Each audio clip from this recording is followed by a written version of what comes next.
Salam sejahtera, terima kasih karena bersama dengan saya di Nazilin Unity Channel. Hari ini Sabah digemparkan dengan kejadian paling biadab yang pernah berlaku. Apabila sekumpulan yang mendakwa diri mereka ialah mahasiswa daripada sebuah universiti tempatan membakar poster Anwar Ibrahim.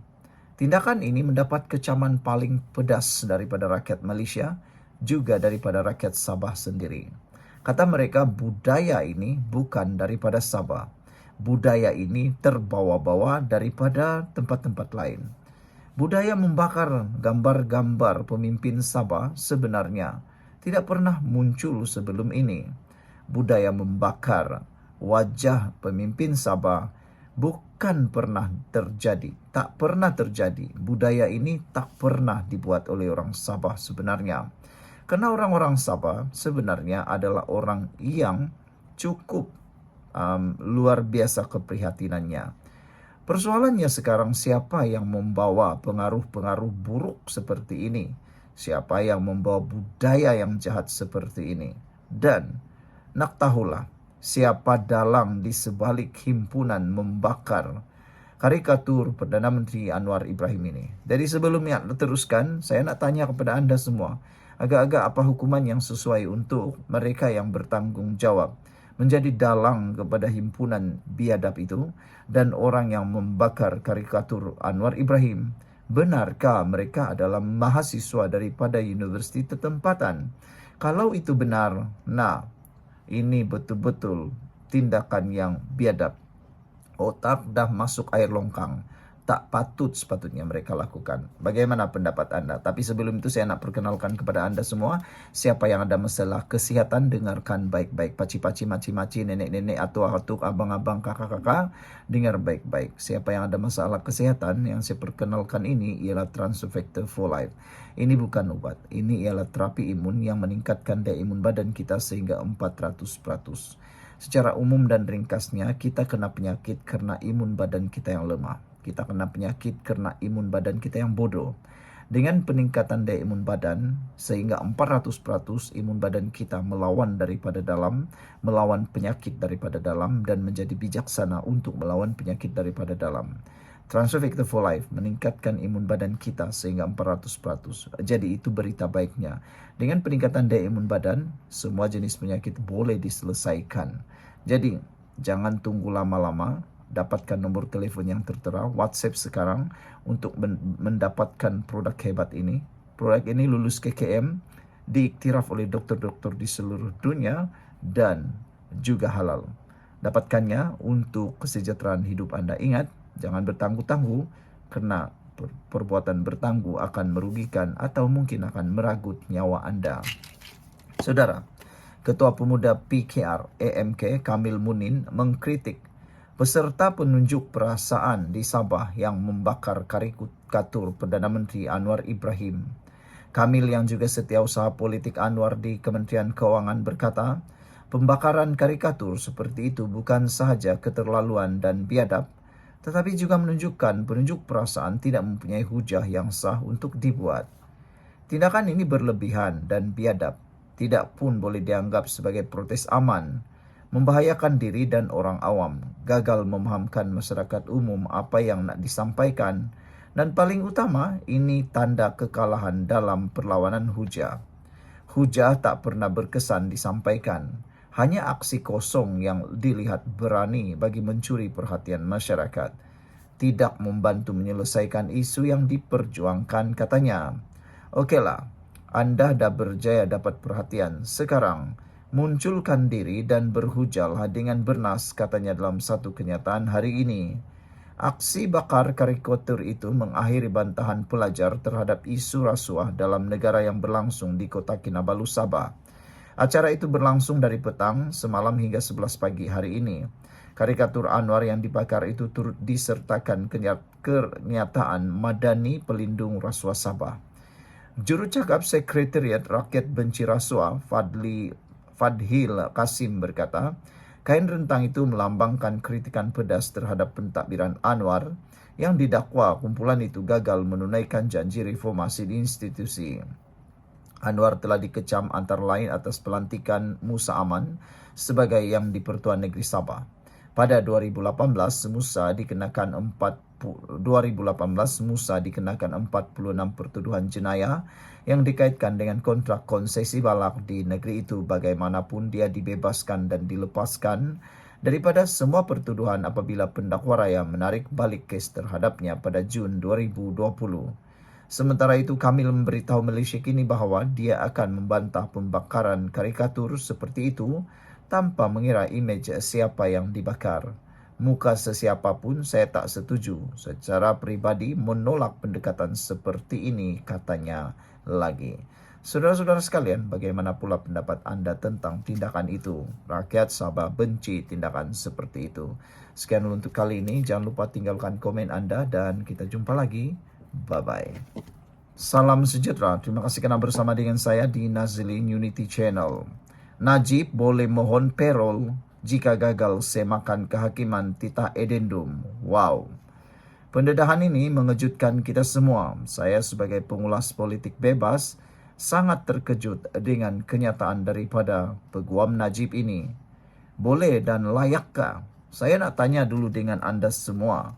Pada pendapat anda, layak sudahkah Najib memohon parol?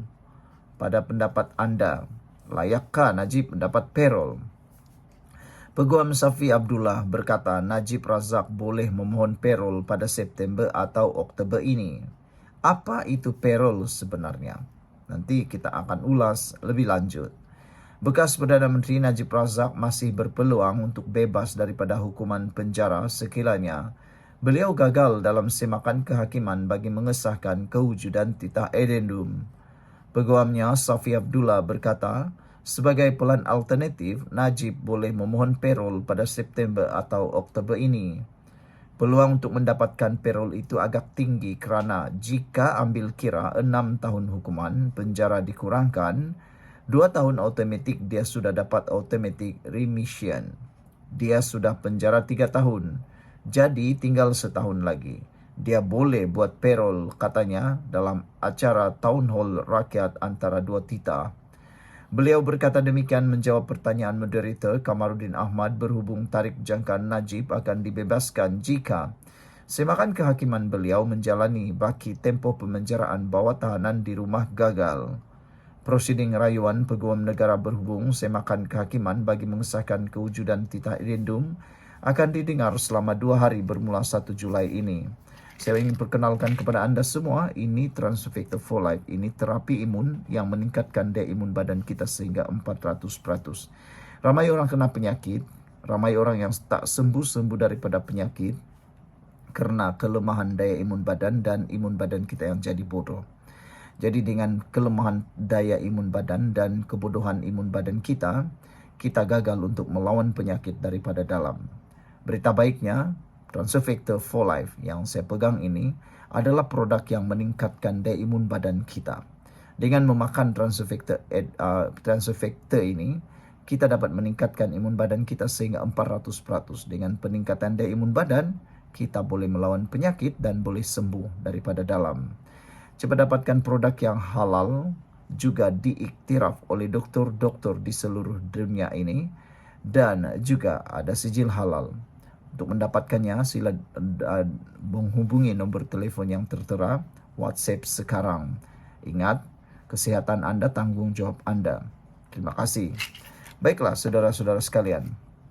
Pada 28 April yang lalu, Peguam Negara diberi kebenaran merayu terhadap keputusan Mahkamah Rayuan yang membenarkan Najib memulakan semakan kehakiman bagi memaksa kerajaan atau 6 pihak lain menjawab mengenai kewujudan titah edendum. Dokumen yang dikatakan memperkenan Najib menjalani hukuman penjara di bawah tahanan rumah. Pada 6 Januari lalu, Mahkamah Rayuan membenarkan rayuan Najib untuk memulakan prosiding semakan kehakiman di Mahkamah Tinggi bagi suatu perintah memaksa kerajaan atau 6 pihak lain menjawab serta mengesahkan kewujudan titah edendum bertarikh Januari tahun lalu.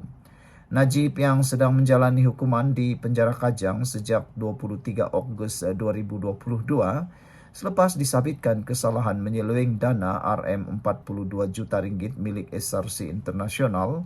Sdn Berhad memfailkan petisyen untuk mendapatkan pengampunan diraja pada 2 September 2022. Lembaga pengampunan kemudiannya mengurangkan hukuman penjaranya daripada 12 tahun kepada 6 tahun, manakala denda dikurangkan daripada 210 juta kepada 50 juta ringgit. Dalam pada itu, Safi berkata Najib satu contoh tahanan yang baik dari segi kelakuan. Beliau juga berkata Najib sedang melanjutkan pengajian di peringkat Doktor Falsafah di dalam penjara dan tidak melihat ada sebab yang boleh menafikan beliau mendapat parol. PhD beliau pula berkaitan dengan pembangunan negara. Ramai yang datang dan berbincang dengannya. Dalam banyak hal, beliau adalah contoh banduan yang cemerlang, kata beliau lagi. Banduan cemerlang, ya? Okey, baiklah. Apa pula pendapat anda tentang pendapat daripada Peguam Najib yang mengatakan Najib ialah banduan yang cemerlang? Sekian dulu untuk kali ini. Jangan lupa tinggalkan komen anda. Salam sejahtera. Terima kasih kerana bersama dengan saya di Nazilin Unity Channel. Isu paling hangat baru-baru ini ialah cadangan Puan Zarkasi supaya Syed Saddiq Syed Abdul Rahman, Rafizi dan Khairi Jamaluddin membentuklah jajaran baharu ataupun gabungan parti baharu. Namun demikian, Syed Saddiq, Rafizi sudah pun memberikan kenyataan. Rafizi kata tiada keperluan untuk membentuk parti politik baru kerana itu hanya akan mengganggu dan menimbulkan ketidakstabilan dalam politik Malaysia. Hari ini, saya nak bentangkan kepada anda semua, apa akan jadi kalau Rafizi, Khairi Jamaluddin dan Syed Saddiq Syed Abdul Rahman meneruskan cadangan tersebut, iaitu membentuk parti baharu atau gabungan parti baharu. Menurut penganalisis politik, super team Khairi Jamaluddin, Rafizi dan Syed Saddiq boleh menjadi super team, pasukan yang hebat. Tetapi nampaknya ia tidak akan bertahan. Itu kata-kata penganalisis politik. Personality ini, perkara itu berlaku kerana personality bertentangan dan sokongan akar umbi lemah dilihat sebagai kelemahan yang boleh menyebabkan kuasa ketiga terkandas. Pasukan politik super menggandingkan nama besar seperti Khairi Jamaluddin, Rafizi Ramli dan Syed Saddiq Syed Abdul Rahman mungkin kelihatan ampuh di atas kertas namun tidak akan bertahan lama menurut penganalisis. Sebelum kita teruskan ulasan kali ini, saya nak kongsikan dengan anda semua, ini Transofector for Life, bukan ubat. Ini ialah terapi imun yang membantu imun badan kita meningkat sehingga 400%. Secara umumnya kita kena penyakit kerana imun badan kita yang lemah. Secara umumnya atau ringkasnya, kita tak sembuh-sembuh daripada penyakit kerana imun badan kita yang lemah. Dengan peningkatan daya imun badan, kita boleh sembuh daripada semua jenis penyakit kerana imun badan kita melawan daripada dalam. Bagaimana mau mendapatkan imun yang kuat? Satu jawapan yang paling senang, ambillah Transofector for Life yang saya pegang ini untuk meningkatkan daya imun badan anda sehingga 400%.